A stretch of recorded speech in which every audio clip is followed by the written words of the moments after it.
Love you. So, I hope the audio is okay, because a little near to a waterfall. But, in today's video I want to talk about a certain tool of propaganda which is very prevalent lately, where the government or the authorities in general propagandize their message in the form of comedy or sort of a play, a pantomime of sorts, where the drama of the spectacle is what's actually being reviewed rather than the message, which is actually a political message. And messaging, which is in its heart political, is viewed and reviewed by the people as if it were a TV show or some gossip, some drama. It is actually the drama that's being reviewed rather than the statement itself, the authenticity of the statement. And so, for example, lately the CIA released like a few videos of a CIA agent on like the Joe Rogan show, or a CIA agent listing his top 10 sitcoms from the 90s or something. It's like those sort of ranked.com or like Watch Mojo sort of type of reviews, where it's like top 10 something according to, you know, a certain billionaire. Like there's one with Bill Gates where he said it's like Bill Gates guesses the price of food or something like that, or like it'll be like some elite, someone who's connected to the power structure of the Western world, and it'll be them saying something so benign like their favorite type of food, or like they'll be playing like some sort of Jeopardy type TV show-esque sort of game where they'd be like guessing various things. And then of course there's all the drama associated with these people. People are now going on about how Bill Gates is getting divorced and stuff, you know, and they're talking about it like he's just some regular celebrity. Of course, this is nothing new. There's nothing new under the sun, as it says in the Bible. You know, Ronald Reagan was a movie actor. Donald Trump also had his TV show. Now we're seeing, you know, Kanye West and Oprah Winfrey are talking about running for president. There's nothing new. But the one most pertinent example of this, which is the most sort of worrying and the most threatening of all, is regarding, of course, the latest pandemic. Dr. Fauci did a show where he was on Stephen Colbert or one of those shows, Jimmy Kimmel, I think, and he was like Fauci on the couchy. Like, you've heard of Elf on the Shelf, get ready for Fauci on the couchy. And it was Dr. Fauci, who is the sort of the minister for propaganda of the US health system, who is the main voice. He is the megaphone through which all of the messaging from the government is being spouted out to the people regarding the coronavirus.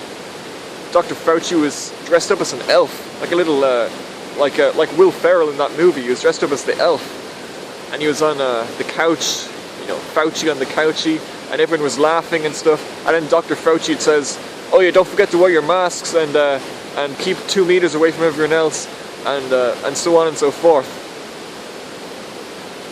And but the message is not being interacted with the people. All the people are doing is they're laughing at the joke.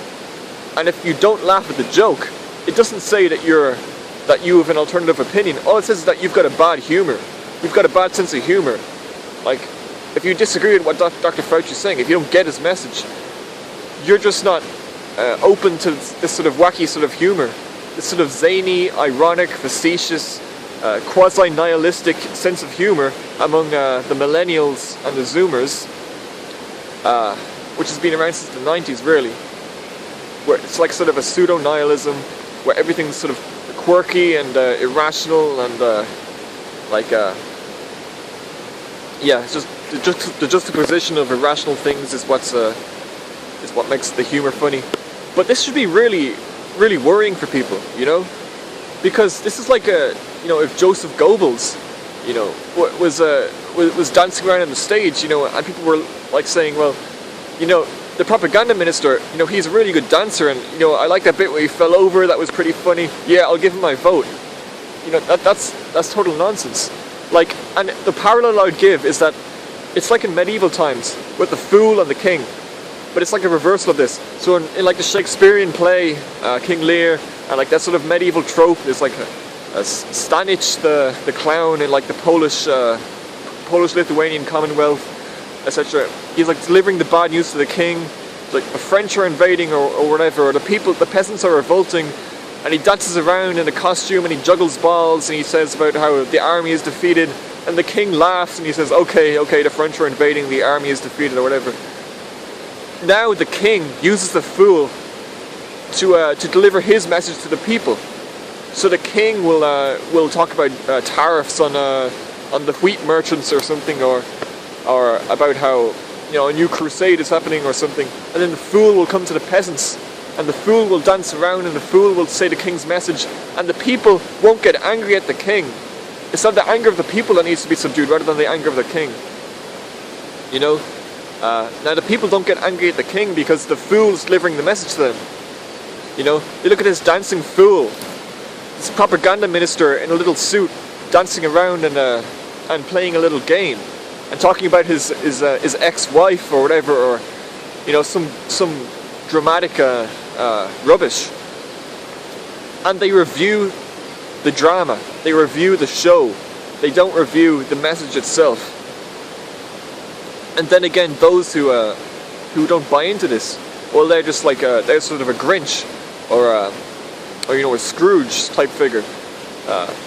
They just don't have any sense of humor. They just don't like the popular comedy show, which also serves as a massive propaganda mission. And entertainment is always the main source, the main outlet for propaganda today. Recently I heard an article talking about how the BBC have a show called Horrible Histories. I grew up watching it, many people grew up watching it, but now this woke propaganda about how the original inhabitants of Britain were black is now being showed to kids, because the Cheddar Man figure had dark skin. The Cheddar Man figure also had blue eyes, but they're not portraying that either. He also had Caucasian facial features. Just because he had black skin, they're portraying him as like a Nigerian person, etc. It's ridiculous. But yeah, if I keep going down that road talking about entertainment, I'd be flogging a dead horse, and I'd be preaching to the choir and what have you, because I'm sure everybody has noticed it already. The entertainment industry is paused, I guess. Well, that's all I have to say. Yeah, this image of Dr. Fauci doing these funny little shows is one of the most egregious messaging techniques I've ever seen in my life. People should be wary of that sort of thing. Sayonara.